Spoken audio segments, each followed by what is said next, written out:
مفتی صاحب، ہم فساد برپا کرتے ہیں، یہ شاید انسان کی فطرت میں کہیں نہ کہیں ہے، یا ایسے لوگ علیحدہ سے ہوتے ہیں جو چاہتے ہیں کہ انتشار ہو، مسائل ہوں، اور خصوصی طور پہ دیکھیں یہ محرم کے مہینے میں بھی جہاں بڑی خاموشی سے، بڑی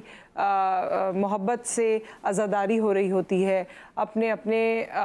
مساجد میں بڑے طریقے سے ظاہر ہے اس مہینے کے حوالے سے یا اہل بیت کے حوالے سے ان کی یاد منائی جا رہی ہوتی ہے، لیکن وہیں انتشار پسندی کا بھی ڈر رہتا ہے۔ تو وہ لوگ جو انتشار پھیلاتے ہیں، وہ لوگ جو امن کو خراب کرتے ہیں، ان کے لیے کیا کہا گیا دین میں؟ جو لوگ امن و امان کو خراب کرتے ہیں اور جو فساد برپا کرتے ہیں، یہ حرام ہے۔ دین اور اسلام میں اس کی کوئی گنجائش نہیں ہے۔ اور جیسا کہ آپ نے سوال کیا جی کہ ماشاءاللہ الحمدللہ محرم الحرام میں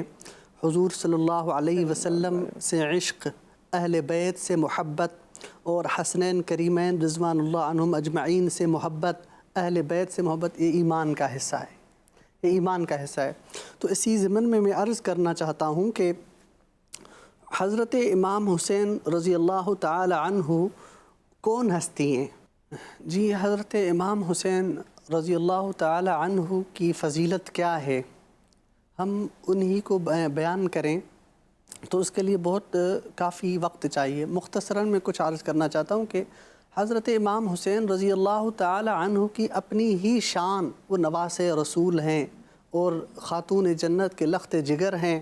اور حضرت علی رضی اللہ تعالی عنہ کے فرزند ارجمند ہیں۔ حضرت علی رضی اللہ عنہ کی فضیلت ہم دیکھیں کہ ایک موقع پر حضور صلی اللہ علیہ وسلم اور تمام صحابہ اکرام سے وہ خیبر کا قلعہ فتح نہیں ہو رہا تھا، تو آپ صلی اللہ علیہ وسلم نے فرمایا لَأُعْطِيَنَّكَ رَأْيَةَ غَدًا رَجُلٌ يُحِبُّ اللَّهُ وَرَسُولُهُ يَفْتَحُ اللَّهُ عَلَى مَا يَدَيْهِ، کہ کل میں خیبر کا جھنڈا قلعے کا اس شخص کے ہاتھ میں دوں گا کہ جو اللہ سے اور اس کے رسول سے محبت کرتا ہے، اور اللہ اور اس کے رسول بھی اس سے محبت کرتے ہیں۔ یفتح اللہ علی ما یدی، جس کے ہاتھ سے یہ خیبر کا قلعہ فتح ہوگا۔ کل ہوئی رات کو سارے صحابہ عبادتوں میں، ریاضتوں میں مصروف تھے کہ اے اللہ یہ سعادت ہمیں نصیب ہو، یہ سعادت ہمیں نصیب۔ صبح ہوئی، آپ صلی اللہ علیہ وسلم نے فرمایا این علی، علی کہاں ہے؟ حضرت علی کو بلایا گیا، آنکھ مبارک میں درد تھا، آپ صلی اللہ علیہ وسلم نے اپنا لعاب دہن مبارک لگایا، آنکھ ٹھیک۔ حضرت علی گئے اور اس مرہب سے لڑے، اور اس نے کہا پہلواں ہوں میں، مرہب میرا جو نام ہے۔ حضرت علی نے پھر کہا تو علی سے لڑ سکے، غلط انداز ہے تیرا، کفر کی گھٹی ہے تو، اسلام کا وہ باز ہے۔ تو حضرت علی رضی اللہ عنہ کی بہت فضیلت ہوئی، بہت فضیلت ہے۔ آپ صلی اللہ علیہ وسلم نے فرمایا کہ لا يحبک الا مؤمنا ولا يبغضک الا منافقا، اے علی جو تجھ سے محبت رکھے گا وہ مومن ہے، جو تجھ سے بغض رکھے گا وہ منافق ہے۔ اسی طرح حضرت خاتون جنت حضرت بی بی فاطمۃ الزہرا رضی اللہ تعالی عنہا کی فضیلت پر اگر ہم گفتگو کریں، ان کی شان بیان کریں تو ان کی تو کافی زیادہ شان ہے، بہت بڑی شان ہے۔ تو خاتون جنت ہے، انت سیدۃ النساء اہل الجنہ، جنت کی خواتین کی سردار حضرت سیدنا فاطمۃ الزہرا رضی اللہ تعالی عنہا ہیں۔ تو ان کی شان کے کیا کہنے۔ اب جن کی والدہ بی بی خاتون جنت ہو، جن کا والد حضرت سیدنا علی المرتضیٰ ہو، جن کا نانا حضور صلی اللہ علیہ وسلم جیسی شفیق ہستی ہوں کہ آپ صلی اللہ علیہ وسلم نماز میں ہوتے تھے، سجدے میں ہوتے تھے، حضرت امام حسن امام حسین آپ صلی اللہ علیہ وسلم کی کمر پر بیٹھ جایا کرتے، آپ صلی اللہ علیہ وسلم سجدے کو لمبا کر دیتے تھے، سجدے کو لمبا کر دیتے تھے، اٹھتے نہیں تھے کہ میرے بچوں کو تکلیف ہوگی، میرے بیٹوں کو تکلیف ہوگی۔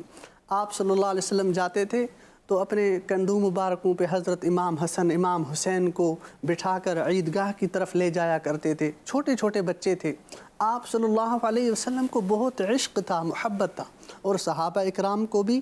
امام حسنین کریمین رضی اللہ تعالی عنہما سے عشق اور محبت تھا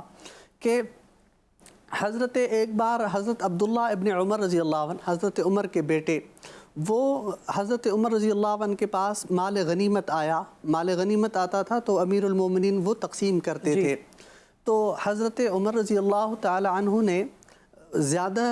جو تھا وہ مال غنیمت حضرت امام حسین کو دیا، تو ان کے بیٹے حضرت عبداللہ ابن عمر نے اعتراض کیا کہ امیر المومنین یہ تو برابر تقسیم ہونا چاہیے،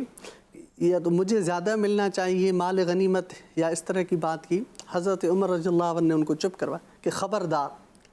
تیرا باپ کون ہے اور اس کے باپ کو دیکھو، اس کا باپ تیرے باپ سے افضل، اس کی ماں تیری ماں سے افضل، اس کا نانا اس کے نانے کو دیکھو کہ وہ ہر رتبے میں ہر چیز میں تم سے آگے ہے، ہر چیز میں تم سے اعلیٰ ہے۔ تو حضرت امام حسین سے، امام حسن سے تمام صحابہ اکرام کو محبت تھی۔